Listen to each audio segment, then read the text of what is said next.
Okay, I usually ship our tools with the protective paper on it. I get emails say, hey, it's not black like it shows on the picture. Looks like it's cardboard. Well, I guess that might look like it's cardboard, but what you've got to do, and I have started shipping some of these by peeling the paper off, but I hate to do that because when I mail them, it rubs against the paper, the cardboard of the mailer, and can scratch up the surface. So I try to deliver the best, cleanest item I can do. So let me show you a little bit about what it takes. So I usually start at the peak up here on either side, and with a fingernail. I've tried tools and other things, but fingernails seem to work the best. You start to peel that away, as you can see. Do the other side, and you get the idea. Kind of a pain to do this, but I'd rather deliver a good product that's clean and not scratched than to do otherwise or risk the chance of otherwise. Now, some people don't really care because this is going to be, I'm pulling that apart there. This is going to ultimately be carried places and scratched up and this and that and the other thing. And the trick is trying to get it all off in one piece, and it doesn't always happen very well. But let's see if I can coax this one. No, you can see already. So I broke it in two pieces already. Not much.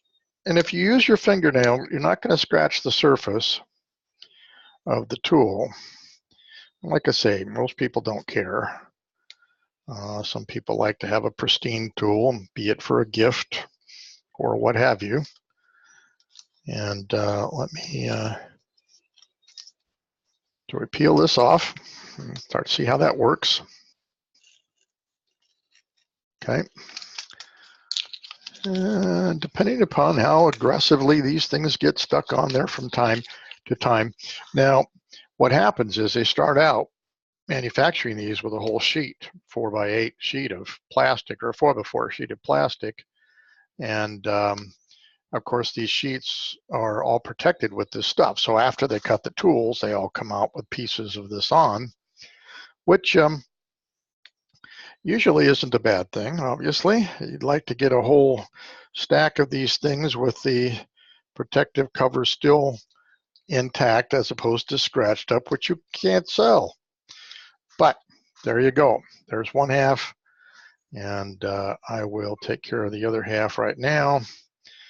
And you can see it just takes a few minutes to get it all going. This one looks like I might be able to coax this one out. You do enough of these, which we do, you can sometimes get them all working, and they tend to all come apart in one piece or the other. Not always. This one we're not lucky with again. I ended up having to break this apart in two pieces, maybe a bit more even. We'll see if I can do that. But if you get a tool that's got this stuff on there, realize that I was taking your best interest at heart, and you need to peel this off before use.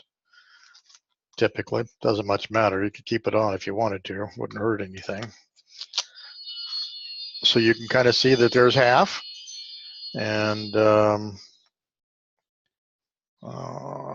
get the other half off here. There you go. I have had cases where these were subjected to heat during transit and they were a little stickier to get off, but there you go. That's how you do it. I'm Master Peter C. Brusso. I'll see you on the mat.